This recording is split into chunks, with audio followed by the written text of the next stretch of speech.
Mientras se celebra el Día de las Madres en muchos países en este mes de mayo, demos un recorrido por una serie de encargos hechos por las madres de famosos arquitectos. En algunos casos, así empezaron muchas trayectorias profesionales notables.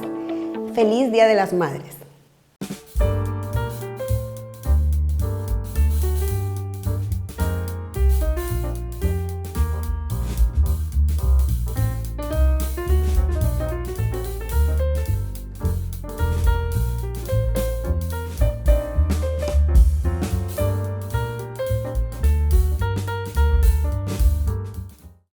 Soy la arquitecta Caterine Jordán, mamá también, y en este 27 de mayo a todas las madres de Bolivia les voy a dar un regalito a través de este programa especial para las mamás.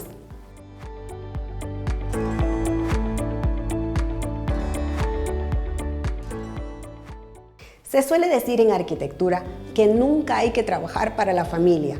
Esos parientes y todos los riesgos emocionales son demasiado altos. La relación laboral es demasiado volátil, demasiadas cosas pueden ir mal y la sangre y el dinero no deben mezclarse nunca.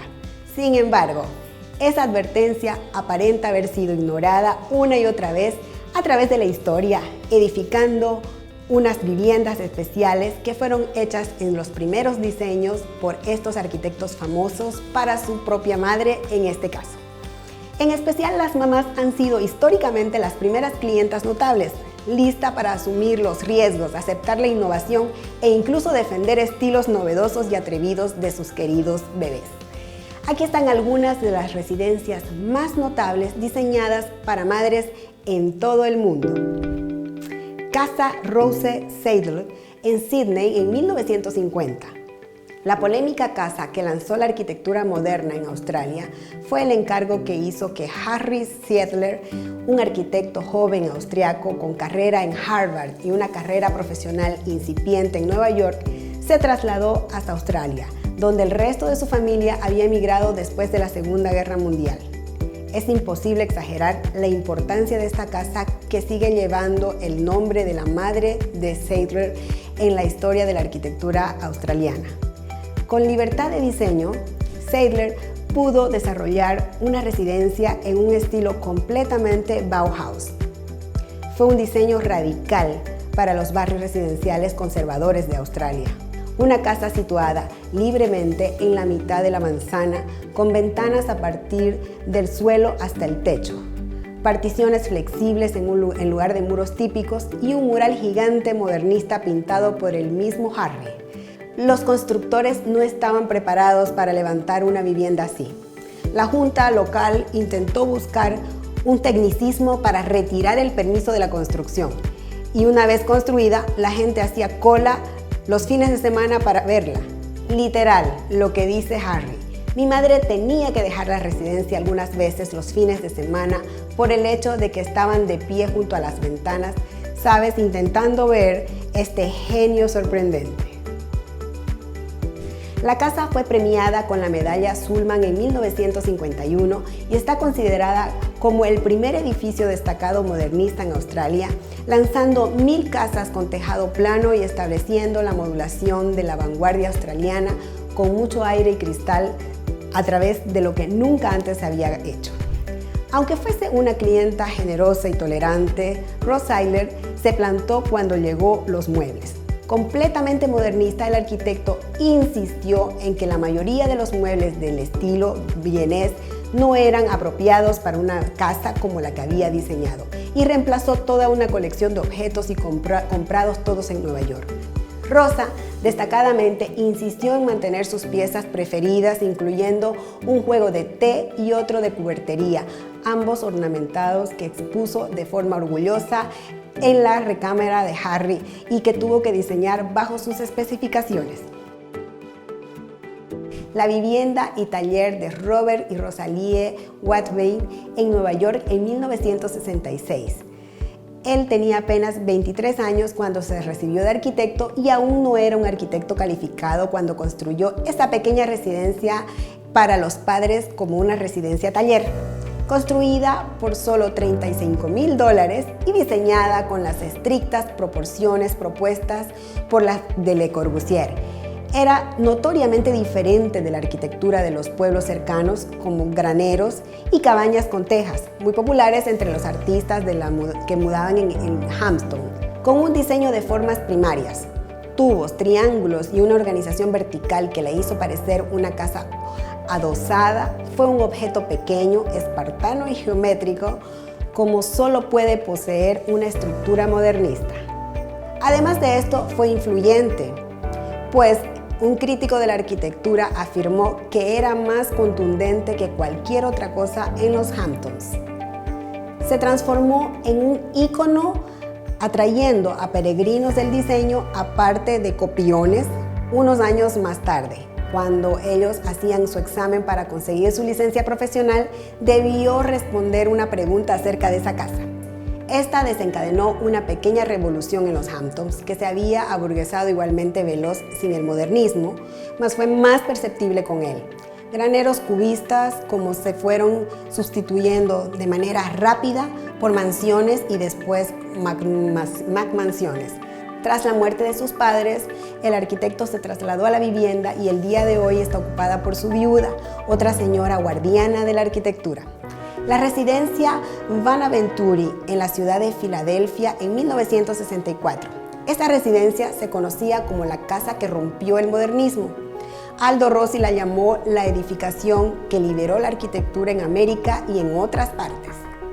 Fue considerada la primera obra de la arquitectura moderna prácticamente una década antes que despegase este estilo. Pero asimismo, en las palabras del diseñador Frederick Schwartz, fue la primera cosa posmoderna. Jamás subestimes el poder del amor de una madre. En 1959, cuando murió su padre, Ivana decidió irse a una residencia más pequeña, encargó el proyecto a su hijo que tenía 34 años por aquel entonces, un maestro de universidad que no había completado ni construido ningún edificio. Deseaba asistir a la carrera de su hijo Robert y lo hizo. Tardó 5 años en desarrollarla la casa de Buenaventura. Cuando estuvo terminada, fue un collage de elementos modernistas, nada similar a lo que se había visto antes. Tenía los principios estéticos del modernismo, estrechos ventanales horizontales, una fachada simple, más el edificio incluyó en su decoración formas rechazadas por el estilo. En verdad, jugaba utilizando elementos estructurales para propósitos simplemente ornamentales. Los elementos tradicionales fueron aplicados de forma extraña. El gablete estaba en un lado largo del edificio en lugar del corto, distorsionando algunas proporciones. La chimenea era extremadamente grande. Existe un arco buscando un propósito, un portal enorme en el centro de la fachada frontal y no obstante la puerta está en el lado oeste de la vivienda. Denise Scott Brown, la pareja de Robert en su vida y en el trabajo, dijo que combinara la parte delantera de la Reina Ana, la parte posterior de la Mary Ann, Miguel Ángel y una zona residencial delante y Le Corbusier y Alvarado detrás. Un par de años después, Venturi publicó La dificultad y la contradicción en la arquitectura. El libro estableció los valores de la arquitectura postmoderna. Los arquitectos ya no se pueden permitir dejarse atemorizar por el lenguaje ortodoxo y puritano de la arquitectura modernista. Escribió una arquitectura válida que evoca muchos grados de significado y una combinación de enfoque. Su espacio y sus elementos llegan a ser inteligibles y viables de múltiples formas a la vez. La casa Buenaventuri siempre fue atribuida por Venturi, además de Scott Brown y los críticos de la arquitectura, como la residencia que plantó la semilla de todo cuanto iba a construirse para siempre. Villa Lelac en Suiza en 1924. Incluso Le Corbusier debía comenzar su carrera de algún modo. Esa pequeña casa construida para sus padres fue el primer edificio modernista por Le Corbusier en su Suiza natal. Y entre los primeros ejemplos de los 5 puntos para la nueva arquitectura, el techo sirve tanto de patio como de jardín. Posee los ventanales estrechos por la vivienda y la introducción del plano abierto. 12 años ya antes, un joven Charles Edward construyó Villa Janet Perret su primera creación, aparte de ser una vivienda para sus progenitores, pero no fue modernista, sino una villa neoclásica. Villa Lelac, por otra parte, es una pequeña caja de concreto en la riviera del lago Ginebra. La propuesta que tenía Le Corbusier sobre qué es una vivienda, sino más bien solamente que una máquina para vivir, comienza a tomar forma aquí. Le Corbusier escribió: cuando se acabó la pequeña residencia, la junta local se reunió para determinar si un ejemplar de este modo de arquitectura sería una mácula en el paisaje, temiendo que pudiera establecer un precedente, quién sabe, prohibiendo cualquier imitación en el futuro. Pocos sabían hacerlo. Los padres de Le Corbusier se trasladaron a la casa en 1924. Mas su padre solo vivió allá a lo largo de un año. No obstante, fue ocupada por su madre, Mary, y hasta el momento en que se murió a los 101 años, en 1960. La vivienda de Jerome y Caroline Meyer en Nueva Schroeder en 1965. Entre los New York Five y el arquitecto más joven en recibir el premio Pritzker de arquitectura, Richard Meier, edificó esta pequeña casa para sus progenitores al unísono que abrió su despacho de arquitectura. No fue su primera obra a solas, ya había completado una residencia en la playa en Fire Island. Eso fue esencial por el hecho de que sus padres le dieran una carta blanca experimentando una combinación de elementos modernistas, una característica que fue propia más tarde. Una pequeña que después Meyer la describió como una casa de ladrillo Miessen bajo un tejado de Frank Lloyd Wright. Los progenitores, como prácticamente todos, fueron valientes y tolerantes. Aún ofrecieron adquirir todos los muebles nuevos para encajar con la vivienda. Fueron clientes del servicio estupendos, escribió Meyer. Animado diseñó algunos de los muebles él mismo e inclusive pintó ciertos cuadros. A Caroline Meyer le encantó la residencia. Mi madre siempre afirmó que todo estaba perfecto salvo una sola cosa: no había guardarropas suficientes. Solo las mujeres para tener tanta ropa.